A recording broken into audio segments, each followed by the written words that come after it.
Katika hili ambalo Mwijaku ameweza kulizungumzia kuhusiana na Aslay, kila mmoja amebakia mdomo wazi na kujiuliza, kumbe kuna mazito mengi zaidi ambayo watu walikuwa hawayajui na alikuwepo nyuma ya pazia. So kuna wakati unaweza kujikuta unamwonea mtu huruma, kumbe hujui nini ambacho kimepelekea yale maisha magumu kuweza kuwa anapitia kwa wakati huo. So Mwijaku ameweza kufunguka siri moja nzito sana ambayo kila mmoja ameuliza, kama ikiwa ni kweli, je, Aslay kweli maisha yake yatarudi kuwa ya kawaida au ndio tutegemee kwamba huenda maisha yake yakazidi kuwa magumu na mabaya zaidi?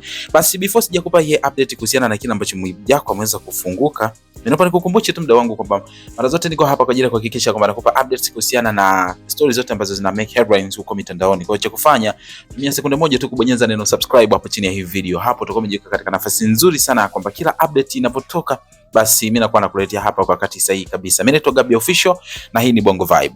Sasa kama kawaida tunafahamu kwamba kuna yale mazito ambayo anapitia msanii Aslay. Japo inawezekana kuna mengine ambayo tulikuwa hatuyajui, lakini kwenye kile ambacho tunakifahamu, ukianzia kwenye video ambayo ilibua mengi zaidi, Mwijaku kama kawaida amekuja kutia neno kwenye hili swala la maisha halisi ambayo anapitia sasa hivi Aslay.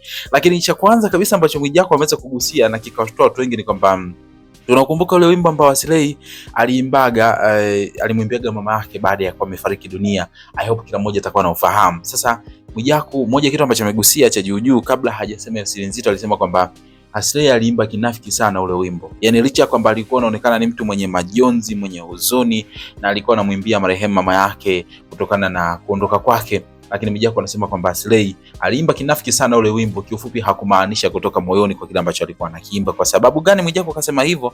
Anasema kwamba mpaka sasa hivi maisha anayopitia Aslay ilikuwa ni swala la muda tu kwa yeye kuweza kupitia hayo maisha. Anasema kwamba haoni kama kuna namna Aslay anaweza akaja kurudi kwenye form ya muziki kama akiendelea kulikalia kimya hili swala. Na kiufupi ni kwamba kinachomtafuna Aslay ni damu inayomlilia, damu ya kifamilia inamlilia sana Aslay. Anasema Aslay ametawaliwa na laana ambayo imetoka kwa upande wa mama yake, kwa maana ameficha, lakini kiufupi kwa maana halisi ambayo tunaweza kuchukulia ni kama vile kwamba Aslay alihusika moja kwa moja kwa kupotea kwa mama yake. Kwa hiyo vitu kama hivyo hapo hivi, ambapo kwa tafsiri ya haraka unaweza ukaona kwamba anamaanisha Aslay alimtoa kafara mama yake, kwa sababu ukiangalia damu inamlilia Aslay kivipi na inakuaje damu ikamlilia Aslay kama hakuhusika na kosa lolote. Lakini yeye akasema tu hivyo kwamba Aslay atafute namna kwenda kutubu. Kama akipata msamaha basi it's okay na atarudi kwenye form, lakini kama asipopata msamaha kutoka kwa damu ambayo inamlilia mpaka sasa hivi, na ndio ambayo anaweza kaa labda anailipizia ama anailipia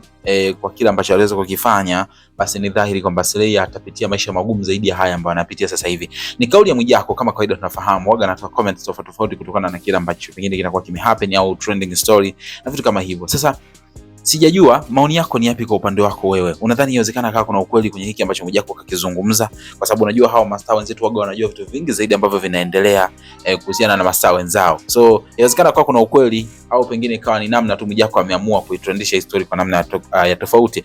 Lakini comment yako ni ipi kuhusiana na hiki? Tuambie kwenye sehemu ya maoni hapo chini, lakini usisahau kusubscribe kwa sababu kuna mengi zaidi ambayo yanakuja na mimi nitakuwa nakuletea hapa. Kwa hiyo ukisubscribe utakuwa umejikata nafasi nzuri sana ya kuyapokea kwa wakati sahihi kabisa. Mimi naitwa Gabby Official na hii ni Bongo Vibe. Mpaka wakati mwingine, bye bye.